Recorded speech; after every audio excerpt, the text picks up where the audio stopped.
Yan guys, oh, DIY mini aircon. Guys, tignan mo, nag-yelo.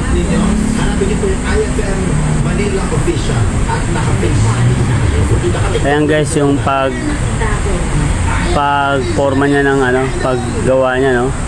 Inikot lang niya yung copper tube. Yan. Binilog lang niya, parang yan, ganyan lang style, oh. Sinukat lang niya sa laki ng pan. Tapos meron siyang maliit ulit na copper tube. Mas maliit pa sa unang copper tube. Yan guys. Pinasok niya rin guys sa loob. After that, ayun, hininang niya. Pagkatapos paghina niya, tinupi niya.